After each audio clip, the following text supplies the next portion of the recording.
안녕하세요, 크리틱스 컷입니다. 오늘은 저번 시간에 이어서 히바로 이야기를 조금 더 해볼까 하는데요, 영화법정 시간에 이어서 좀 저 자신의 최후 변론 시간이다, 이렇게 이해를 해주시면 될 것 같습니다. 저명한 비평가 노엘 캐럴은 이렇게 말했습니다. 다른 증거가 나오기 전까지 특정 작품이 의도한 바에 대해서 예술가에게 초견적 결정권을 허용하는 것은 그리 이상한 일이 아니다.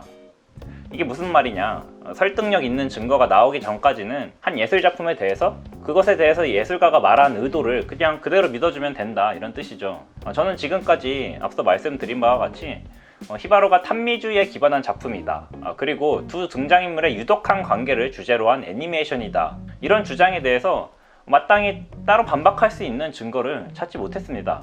때문에 의도에 대한 왈가왈부는 이제 더 이상 하고 싶지가 않고요. 그 대신 히바로가 탐미주의적 작품이라면 과연 탐미주의적 작품으로서 이룬 성취는 어떠한가, 여기에 대한 제 판단을 말씀드려보고 싶어요.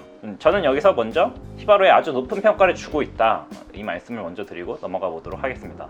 이 작품의 핵심 모티프로 기능하는 장면에 대해서 얘기를 먼저 해볼게요. 세이렌이 춤을 추며 사람들을 호수로 끌어들여서 다 죽여버리는 장면, 영화 초반에 나온 장면이죠. 아마 이 애니메이션을 보신 분들은 다 기억을 하실 아주 인상적인 장면인데요, 저는 이 장면을 처음 봤을 때 정말 깜짝 놀랐어요. 그러니까 제가 영화를 수천 편 정도로 봤는데 이 영화 애니메이션 게임을 통틀어 가지고 역사상 정말 이런 장면 처음 본다, 이런 생각이 들 정도로 정말 신선한 충격을 받았다, 이렇게 말씀드릴 수가 있겠는데, 그러니까 대체 어떻게 이런 장면을 만들었는지 궁금해서 제가 제작 과정을 유튜브나 구글에 검색해 가지고 찾아봤을 정도였어요. 제가 좀 알아낸 정보를 이제 말씀을 드리자면, 히바로는 블러 스튜디오에서 모델링과 렌더링 등을 맡았고, 아고라 스튜디오에서 애니메이션과 리깅 등을 맡았다고 알려졌습니다.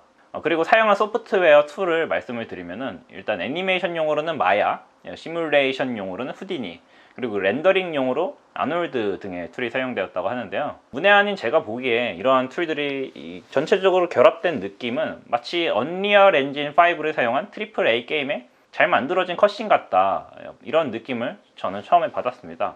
그리고 정말 더 놀라운 사실은 이 모든 이 애니메이션 17분짜리를 만들어내는데 소요된 인력이 그냥 72명, 이거밖에 안 된다는 거, 정말 놀라운 시대가 된 거죠.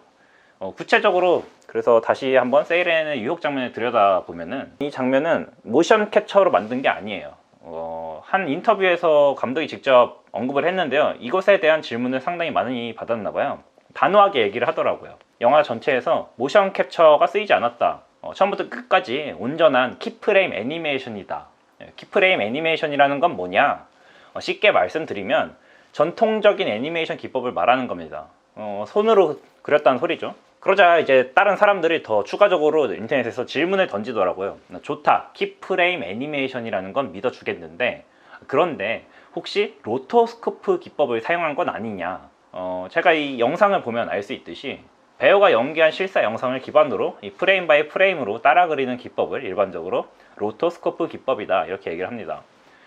CG 제작 경험이 있는 한 폴란드 유튜버 역시 히바로를 분석하는 영상을 올리면서 해당 장면을 로토스코프 기법을 사용한 장면이 아닌가, 이렇게 추측을 하고 있더라고요. 그래서 제가 보기에 세이렌 장면이 로토스코프냐 아니냐 좀 고민을 해봤는데, 만약에 히바로가 전통적인 의미에서 로토스코프 기법을 사용했느냐고 묻는다면 저는 아니다, 이렇게 대답을 해야 될 것 같아요. 하지만 디즈니식 로토스코프 기법을 사용했느냐, 이렇게 물어보면 아마 저는 그런 것 같다, 이렇게 얘기를 해야 될 것 같아요.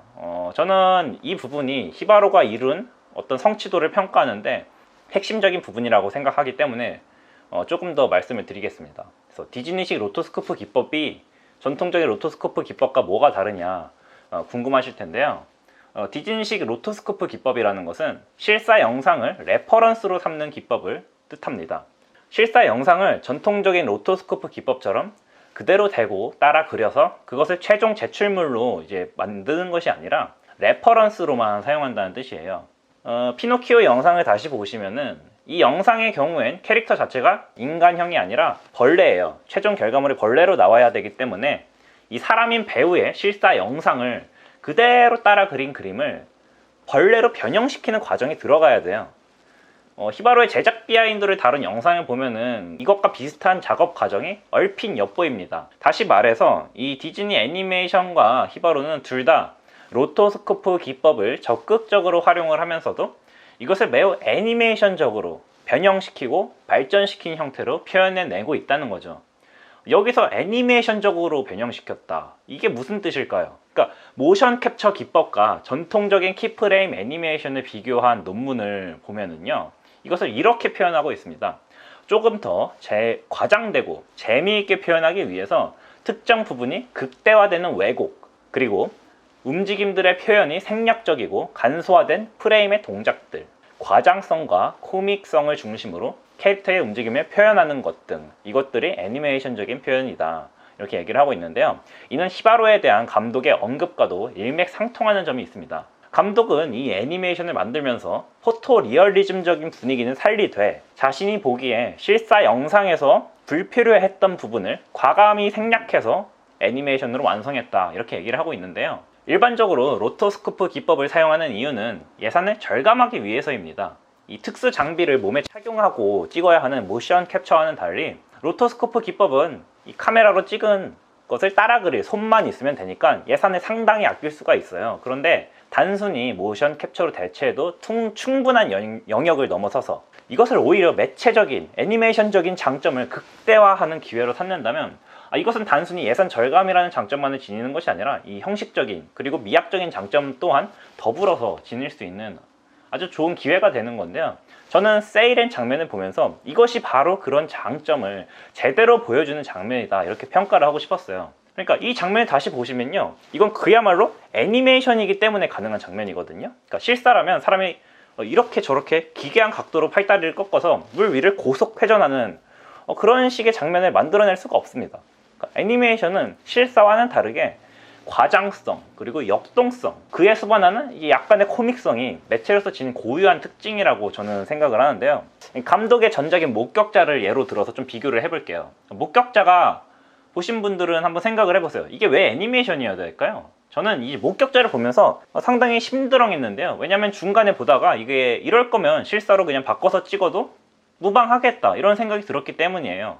한마디로 목격자가 애니메이션이라는 형식을 취해야 할 당위성이 없는 작품이었다는 소리입니다. 유일하게 당위성을 갖는 부분을 굳이 찾자면 오직 스트립쇼 부분뿐이다. 프로듀서인 팀 밀러에 따르면 애니메이션 역사상 가장 위대한 스트립쇼라고 불리는 바로 그 부분, 순수한 애니메이션으로서 보여줄 수 있는 성취를 온전히 보여주는 장면이 이 주인공이 성매매 로봇의 스트립쇼 장면뿐이라는 것이 제가 목격자에 상당히 심드렁했던 이유입니다. 하지만 이 히바로라는 작품은요, 17분 내내 작품 전체가 애니메이션이 아니면 안 된다. 정말 이런 비주얼은 이 현재로서는 애니메이션이 아니면 정말 불가능하다는 생각이 들더라고요. 이 병사와 세이렌이 서로 마주쳐서 보여주는 마치 충과도 같은 기괴한 안무, 이 호수위에서 펼쳐지는 그 장면은요, 모션 캡처가 보여주는 지나치게 완벽한 자연스러움으로는 절대 나을 수가 없는 소격 효과를 자아내는 동시에 또한 극단적인 클로즈업을 비롯한 초현실적 촬영 기법과 때로는 거슬리기까지 하는 극단적인 카메라의 움직임은 핸드헬드의 느낌을 넘어서서 그 자체로 고유한 작품을 마치 1인칭 게임의 시점처럼 관객에게 감정이입하게끔 만드는 뛰어난 기법이었다고 저는 생각을 합니다. 이 모든 요소들이 결합된 결과는 이 탐미주의적인 애니메이션을 기존의 영화사, 애니메이션사 그리고 게임사를 넘어서서 정말 새로운 장을 쓰게 하는 혁신적 작품으로 자리매김하는 동시에 모든 예술 형식 중에서도 애니메이션을 가장 좋아한다는 이 감독이 애니메이션의 본질을 꿰뚫어보고 만들었다는 느낌을 저에게 전달해주고 있습니다. 그래서 오늘의 영화 법정 최후 변론의 결론은요, 히바로 탐미주의자의 애니메이션 창가입니다. 여기까지 크리틱스 컷 이병현이었습니다. 감사합니다. 좋아요, 구독 부탁드립니다.